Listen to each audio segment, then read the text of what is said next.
महाराष्ट्र तसेच कर्नाटकातील भाविकांचं श्रद्धास्थान असलेल्या आष्टा येथील भावई उत्सव सायंकाळी आळूमुळू खेळ उत्साहात झालेला आहे। यावेळी भाविकांनी मोठ्या प्रमाणात गर्दी केली होती। कंकण विधीनंतर दैत्याचा शोध घेण्याकरिता देवी आळूमुळू नावाचे राक्षस रूप धारण करते। आळूमुळू म्हणजे देवीच्या सैन्याने म्हणजेच देवीने घेतलेलं पिशाच्य रूप। 16 कंकण धारकांपैकी सरडे मानकरी संपूर्ण काळा पोशाख धारण करून हातात लिंबाचा झुबका घेतात आणि इतर खेळगडी पारंपरिक साडी, चोळी आणि डोक्यात स्टापर अशा वेशात दैत्याचा शोध घेण्याकरिता बाहेर पडतात। असं या खेळाचं स्वरूप होतं। आळूमुळू गावाबाहेरील ओढ्यात रंगवले जातात, तर इतर खेळगडी कुंभारवाडा थळात रंगून शिंग संकुल रणवाद्यांच्या गजरात जाऊन आळूमुळू गावात आणली जाते। गावात ठराविक मार्गाने आळूमुळू मार्गक्रमण करते। मानकऱ्यांच्या घरी आळूमुळूची पूजा होते।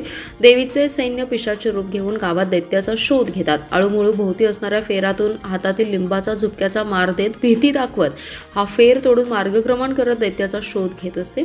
खेळावेळी पारंपरिक वाद्यांच्या गजरात गाणी म्हटली गेली। शेवटी भावई मंदिरात खेळाची सांगता झाली।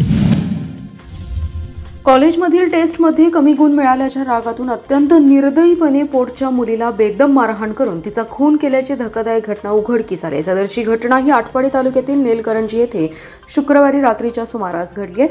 साधना धोंडीराम भोसले असं मृत्यू झालेल्या 17 वर्षीय तरुणीचे नाव आहे। कॉलेजमध्ये कमी गुण मिळाले होते, त्या कारणावरून वडील धोंडीराम भगवान भोसले यांनी तिचा खून केलाय। आटपाडी तालुक्यात सदर घटनेचा शोक व्यक्त केला जातोय। परिसरातील नागरिकांनी हळहळ व्यक्त केली आहे। फिर्याद आटपाडी पोलीस ठाण्यात प्रीती धोंडीराम भोसले यांनी दाखल केली आहे। सदर घटना 20 जून रोजी घडली असून आटपाडी पोलीस ठाण्यात फिर्याद 22 जून रोजी दाखल करण्यात आली आहे। साधना धोंडीराम भोसले ही कॉलेज शिक्षण घेत होती। तिला कॉलेजमधील टेस्टमध्ये कमी गुण पडल्यामुळे वडील धोंडीराम भगवान भोसले यांनी राहत्या घरात जात्याचे लाकडी खुंट्याने संपूर्ण अंगावर वारंवार मारहाण करून तिला गंभीर जखमी करून तिचा खून केला।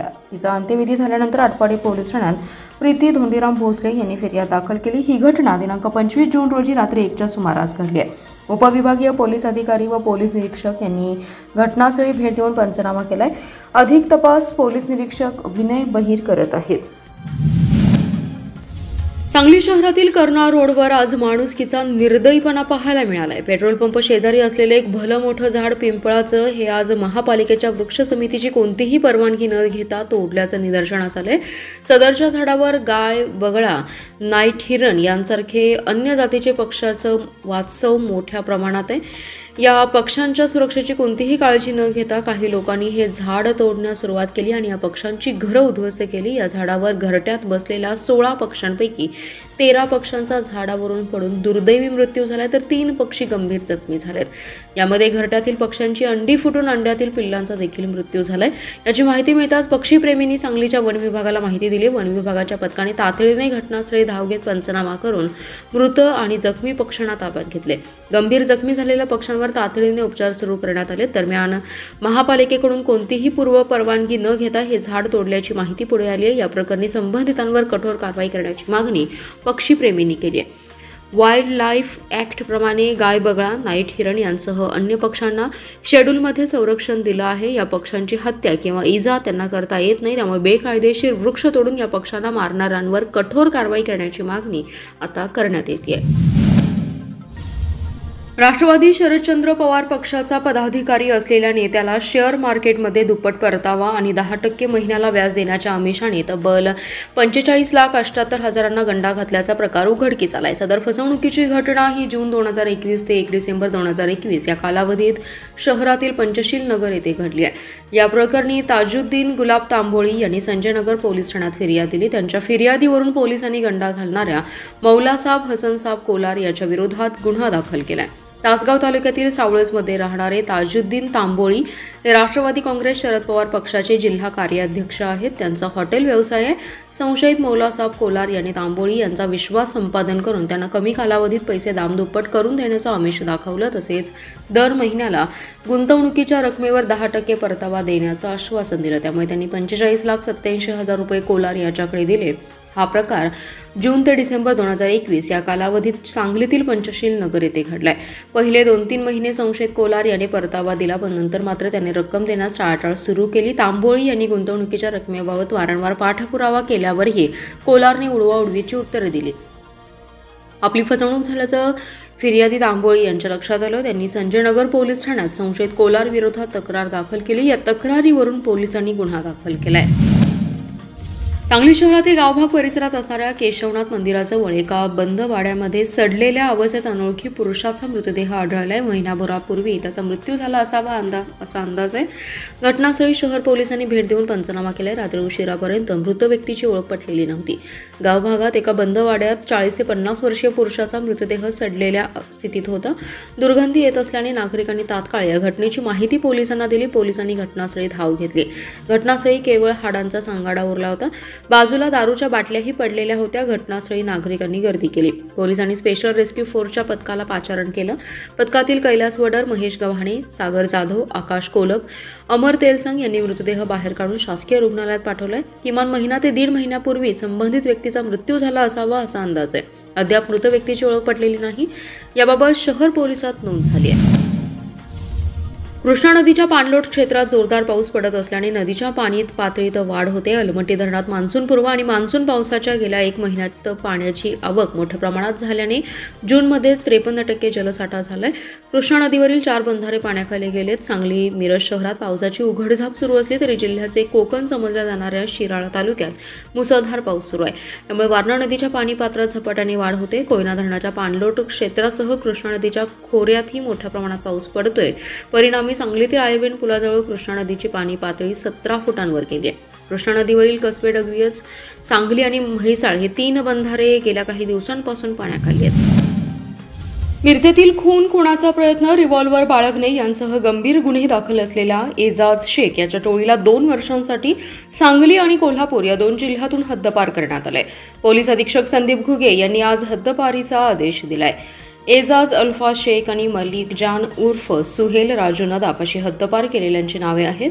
मिरज शहरातील एजाज टोळीवर 2017 ते 2024 या कालावधीत संगनमत व कट रचून खून खुणाचा प्रयत्न, बेकायदेशीर शस्त्र, हत्यारे बाळगणे, बेकायदेशीर जमाव जमवून घातक शस्त्रांनी दुखापत करणे, मालमत्तेचं नुकसान करणे यांसह गंभीर गुन्हे दाखल आहेत. या टोळीविरोधात मिरज शहर पोलीस ठाण्याच्या निरीक्षकांनी पोलीस अधीक्षक घुगे यांना टोळीच्या हद्दपारीचा प्रस्ताव सादर केला होता. पोलीस अधीक्षकांनी प्रस्तावाचं अवलोकन करून उपअधीक्षक प्रणिल गिल्डा यांच्याकडे चौकशीसाठी प्रस्ताव पाठवला. प्रणिल गिल्डा यांचा चौकशी अहवाल, टोळीविरोधात दाखल असलेल्या गुन्ह्यांचा व सद्यस्थितीचा अहवाल व सलग सुनावणी घेऊन पोलीस अधीक्षक संदीप घुगे यांनी टोळी प्रमुख एजाज शेख आणि मलिक जान उर्फ सुहेल नदाफ या दोघांना 2 वर्षांसाठी कोल्हापूर आणि सांगली जिल्ह्यातून हद्दपार केले. गुन्हेगारी टोळ्यांची दहशत मोडून काढून त्यांचं समूळ उच्चाटन व्हावं यासाठी कठोर कारवाई करण्यात येईल. आगामी सण उत्सवाच्या काळात टोळीने गुन्हे करणाऱ्या टोळक्यांवर नजर ठेवून त्या नेस्तनाभूत करण्यासाठी यापुढे कायदेशीर कठोर कारवाई करण्यात येईल असा इशारा पोलीस अधीक्षक संदीप घुगे यांनी यावेळी दिलाय. शेतकऱ्यांचे अनुदान व्याज रकमेवर कोट्यवधी रुपयांचा डल्ला मारणाऱ्या कर्मचाऱ्यांविरोधात जिल्हा बँकेने कारवाई सुरू केली. आतापर्यंत बँकेच्या विविध शाखांमध्ये तब्बल 24 कर्मचाऱ्यांनी अपहार केल्याचं उघड झालंय. या प्रकरणी 2 दिवसात आणखी 5 कर्मचाऱ्यांवर जिल्हा बँकेने फौजदारी गुन्हा दाखल करण्याची तक्रार पोलिसात केली आहे. तर एका कर्मचाऱ्याकडून त्याने केलेल्या अपहाराच्या 1,38,00,000 रुपयांच्या रकमेतील 90 लाख रुपये वसूल केलेत. मागील काही महिन्यात जिल्हा बँकेच्या कर्मचाऱ्यांनी बँकेत जमा झालेल्या शेतकऱ्यांचे अनुदान तसेच देणे व्याजाच्या रकमेत कोट्यवधी रुपयांचा अपहार केल्याचं उघडकीस आलंय. आतापर्यंत 22 कर्मचाऱ्यांनी 5 कोटींपेक्षा जास्त रकमेचा अपहार केल्याचं सिद्ध झालंय. यात गारडी येथील आणखी 2 कर्मचाऱ्यांची भर पडल्याने ही संख्या आता 24 वर गेली आहे. बँकेने आता घोटाळ्याची गंभीर दखल घेत संबंधित कर्मचाऱ्यांविरोधात आक्रमक पवित्रा घेतलाय. जिल्हा बँक प्रशासनाकडून आतापर्यंत सुमारे 15 कर्मचाऱ्यांवर फौजदारी दाखल केली आहे. काही कर्मचाऱ्यांचा अद्याप अंतिम चौकशी अहवाल आलेला नाही, त्यामुळे त्यांच्यावर कारवाई झाली नाही. गेल्या 2 दिवसात गव्हाण व बाज शाखेतील अपहाराप्रकरणी संबंधित 5 कर्मचाऱ्यांवर फौजदारी दाखल करण्यात आली आहे. जिल्हा बँकेत आतापर्यंत उघड झालेल्या घटनांमध्ये 24 कर्मचाऱ्यांनी 5,26,00,000 रुपयांचा अपहार केल्याचं निदर्शनास आलं. यातील 3,15,00,000 रुपये बँकेने वसूल केलेत. कडेगाव तालुक्यातील चिंचणी येथील श्री शिवाजी हायस्कूल चिंचणीमध्ये 21 जून आंतरराष्ट्रीय योग दिन मोठ्या उत्साहात संपन्न झालाय. कडेगाव तालुक्यातील आदर्श केंद्र क्रमांक 55 म्हणून श्री शिवाजी हायस्कूल चिंचणी अंबकची निवड करण्यात आली. या उपक्रमात योग प्रात्यक्षिके संपूर्ण जिल्ह्यामध्ये लाईव्ह टेलिकास्ट करण्यात आली होती. यावेळी सांगलीच्या मुख्य कार्यकारी अधिकारी तृप्ती धोडमिसे व कडेगाव तालुक्याचे BDO प्रशांत राऊत यांनी चिंचणी हायस्कूलच्या व्यवस्थापनाचं कौतुक केलं. चिंचणीचे लोकनियुक्त सरपंच ॲडव्होकेट रमेश मदने, दत्तात्रय माने, सचिन कांबळे, लालासो पाटील, डॉक्टर सुनीता डुबल यांच्यासह सर्व ग्रामपंचायत सदस्य, प्राथमिक आरोग्य विभाग, आशा वर्कर, अंगणवाडी सेविका, जिल्हा परिषद प्राथमिक शाळा चिंचणी अंबक, हनुमंतनगर, वाजेगाव या केंद्रातील सर्व प्राथमिक व माध्यमिक शाळांनी तसेच ग्रामस्थ यांनी अत्यंत उत्साहाने यामध्ये सहभाग नोंदवला। यावेळी केंद्रप्रमुख गोपाळराव होनमाने, विद्यालयाचे मुख्याध्यापक S.V. पाटील, पर्यवेक्षक B.D. होनमाने, केंद्रातील सर्वच प्राथमिक शाळांचे मुख्याध्यापक व स्टाफ, विविध शाळांमधील सर्व विद्यार्थी तसेच ग्रामस्थ मोठ्या संख्येने उपस्थित होते। या योग प्रसंगी विद्यार्थ्यांना योग गुरु म्हणून विद्यालयातील शिक्षक G.V. घुगे यांनी मोलाचं मार्गदर्शन केले। C.D. शिंगाडे यांनी मुलांच्या बैठक व्यवस्थेचं व्यवस्थापन पाहिलं तर सूत्रसंचालन व आभार राहुल कुंभार यांनी मानलं।